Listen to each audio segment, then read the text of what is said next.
All must die, and where could mountaineer find a more glorious death? Left camp soon after sunrise for an all-day ramble eastward.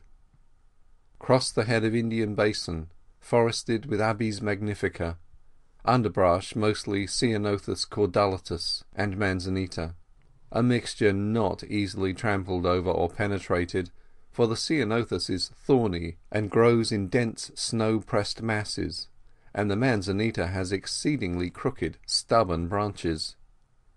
From the head of the canyon continued on past North Dome into the basin of Dome or Porcupine Creek. There are many fine meadows embedded in the woods, gay with Lilium parvum and its companions. The elevation, about 8,000 feet, seems to be best suited for it. Saw specimens that were a foot or two higher than my head. Had more magnificent views of the upper mountains and of the great South Dome, said to be the grandest rock in the world. Well it may be, since it is of such noble dimensions and sculpture. A wonderful impressive monument, its lines exquisite in fineness, and though sublime in size, is finished like the finest work of art, and seems to be alive. July 17. A new camp was made today in a magnificent silver fir grove at the head of a small stream that flows into Yosemite by way of Indian Canyon. Here we intended to stay several weeks, a fine location from which to make excursions about the great valley and its fountains. Glorious days I'll have sketching, pressing plants, studying the wonderful topography and the wild animals, our happy fellow mortals and neighbours. But the vast mountains in the distance, shall I ever know them?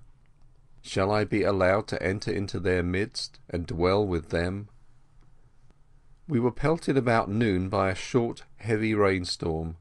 Sublime thunder reverberating among the mountains and canyons, some strokes near, crashing, ringing in the tense, crisp air with startling keenness, while the distant peaks loomed gloriously through the cloud fringes and sheets of rain. Now the storm is past, and the fresh-washed air is full of the essences of the flower gardens and groves. Winter storms in Yosemite must be glorious. May I see them. Have got my bed made in our new camp, plushy, sumptuous, and deliciously fragrant, most of it magnifica fir plumes, of course, with a variety of sweet flowers in the pillow. Hope to sleep tonight without tottering nerve dreams. Watched a deer eating ceanothus leaves and twigs. July 18. Slept pretty well. The valley walls do not seem to fall, though I still fancied myself at the brink, alongside the white plunging flood, especially when half asleep. Strange the danger of that adventure should be more troublesome now that I am in the bosom of the peaceful woods, a mile or more from the fall, than it was when I was on the brink of it. Bears seem to be common here, judging by their tracks. About noon we had another rainstorm, with keen, startling thunder, the metallic, ringing, clashing, clanging notes gradually fading into low, bass rolling and muttering in the distance. For a few minutes the rain came in a grand torrent like a waterfall, then hail. Some of the hailstones an inch in diameter, hard, icy and irregular in form, like those oftentimes seen in Wisconsin. Carlo watched them with intelligent astonishment as they came pelting and thrashing through the quivering branches of the trees. The cloud scenery sublime. Afternoon calm, sunful and clear, with delicious freshness and fragrance from the firs and flowers and steaming ground. July 19. Watching the daybreak and sunrise. The pale rose and purple sky changing softly to daffodil yellow and white, sunbeams pouring through the masses between the peaks and over the Yosemite domes, making their edges burn. the silver firs in the middle ground catching the glow in their spiry tops, and our camp grove fills and thrills with the glorious light. Everything awakening, alert and joyful. The birds begin to stir, and innumerable insect people. Deer quietly withdraw into leafy hiding places in the chaparral. The dew vanishes, flowers spread their petals, every pulse beats high, every life cell rejoices. The very rocks seem to thrill with life. The whole landscape glows like a human face in the glory of enthusiasm, and the blue sky, pale around the horizon, bends peacefully down over all like one vast flower. About noon, as usual, big bossy cumuli began to grow above the forest, and the rainstorm pouring from them is the most imposing I have yet seen. The silvery zigzag lightning glances are longer than usual, and the thunder gloriously impressive. Keen, crashing, intensely concentrated, speaking with such tremendous energy, it would seem that an entire mountain is being shattered at every stroke. But probably only a few trees are being shattered, many of which I have seen on my walks hereabouts, strewing the ground.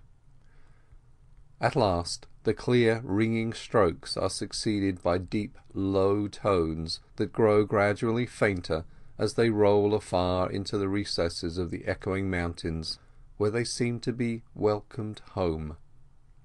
Then another and another peal, or rather crashing, splintering stroke, follows in quick succession, perchance splitting some giant pine or fir from top to bottom into long rails and slivers, and scattering them to all points of the compass. Now comes the rain, with corresponding extravagant grandeur, covering the ground high and low with a sheet of flowing water, a transparent film fitted like a skin on the rugged anatomy of the landscape, making the rocks glitter and glow, gathering in the ravines, flooding the streams, and making them shout and boom in reply to the thunder. How interesting to trace the history of a single raindrop! It is not long, geologically speaking, as we have seen, since the first raindrops fell on the newborn, leafless Sierra landscapes. How different the lot of these falling now! Happy the showers that fall on so fair a wilderness. Scarce a single drop can fail to find a beautiful spot. On the tops of the peaks, on the shining glacier pavements, on the great smooth domes, on forests and gardens and brushy moraines, plashing, glinting, pattering, laving. Some go to the high snowy fountains to swell their well-saved stores, some into the lakes, washing the mountain windows, patting their smooth glassy levels, making dimples and bubbles and spray, some into the waterfalls and cascades, as if eager to join in their dance and song, and beat their foam yet finer. Good luck and good work for the happy mountain raindrops, each one of them a high waterfall in itself, descending from the cliffs and hollows of the clouds to the cliffs and hollows of the rocks, out of the sky thunder into the thunder of the falling rivers. Some, falling on meadows and bogs, creep silently out of sight to the grass roots, hiding softly as in a nest, slipping, oozing, hither, thither, seeking and finding their appointed work. Some, descending through the spires of the woods, sift spray through the shining needles, whispering peace and good cheer to each one of them. Some drops with happy aim glint on the sides of crystals, quartz, hornblende, garnet, zircon, tourmaline, feldspar, patter on grains of gold and heavy way-worn nuggets. Some with blunt plap-plap on low bass drumming fall on the broad leaves of Veratrum saxifrage cypripendium. Some happy drops fall straight into the cups of flowers, kissing the lips of lilies. How far they have to go, how many cups to fill!